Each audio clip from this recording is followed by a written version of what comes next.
that emergency crews have been. One more solution to look at, and this one comes from Middletown, Ohio, and right now it is just a proposal, which is why we've kind of separated it out. It's from the city of Middletown again. A councilman wants to prevent people from getting city dispatch services if it's the third time that emergency crews have been called for an opioid overdose. When we posted this story on Facebook, there were more than 100 comments. Matt Hawk writes, the thing is, even if it passes, I can't really imagine a first responder being okay with watching someone die when they could prevent it. Diane Morris posted this. I think the addict should be involuntarily committed to a drug treatment program after the second overdose, not be constantly given Narcan. First time, okay, you made a wrong choice. Second time, you need help.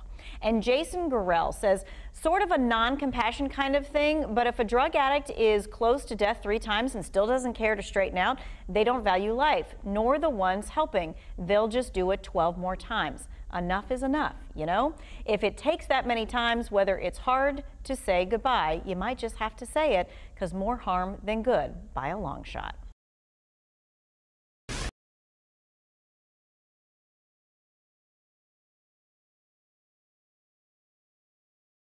Town considering to let overdose victims die after third strike.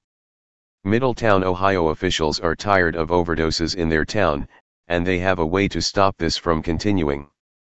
But city officials are concerned this proposal may hurt them in the end. The proposal is a 3-strike policy. On the third 911 call of a known overdoser, the 911 dispatcher will simply hang up. WLWT-TV and WKYC-TV stations in Ohio has released new information as to the 3-strike policy. Middletown OH has spent $11,000 on Narcan in 2016. In 2017, they have spent over $30,000 and are projected to spend another $45,000 unless they do something to resolve their addiction problem. Last year Middletown has 74 overdose deaths.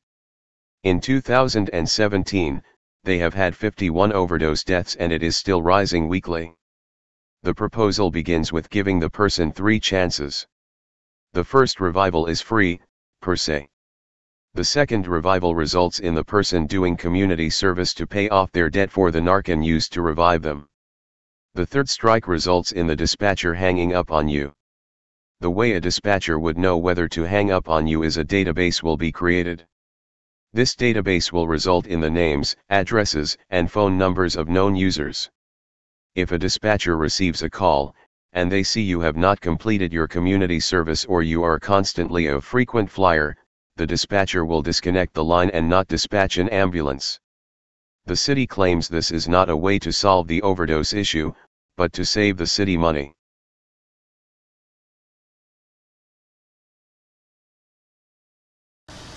Hey Charlotte County, this is Charlotte County COPWATCH, and I wanted to explain what fair use is.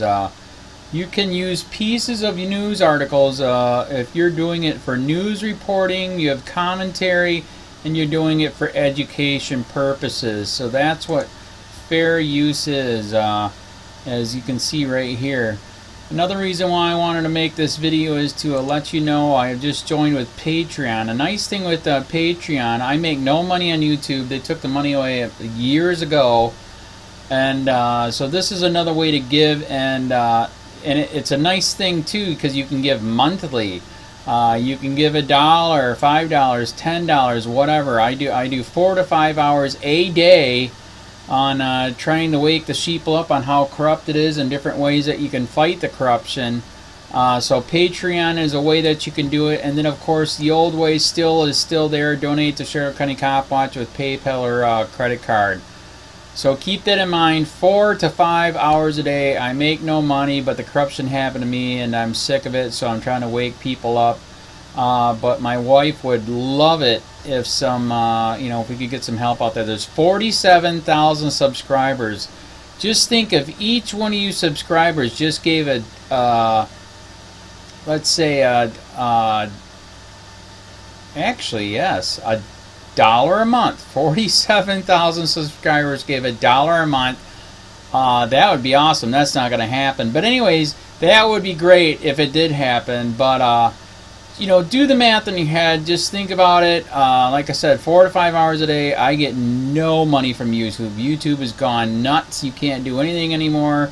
They're taking the money away everywhere. So these are a couple different ways that you can still help out with all this time that I put in. And as you know, I'm in a special situation where, at least I can do it. 4 to 5 hours a day. We have a cleaning company during the day. That's what allows me to do this, and we're debt free. So this is my hobby. I don't go fishing and all that other crap. I try to save the world.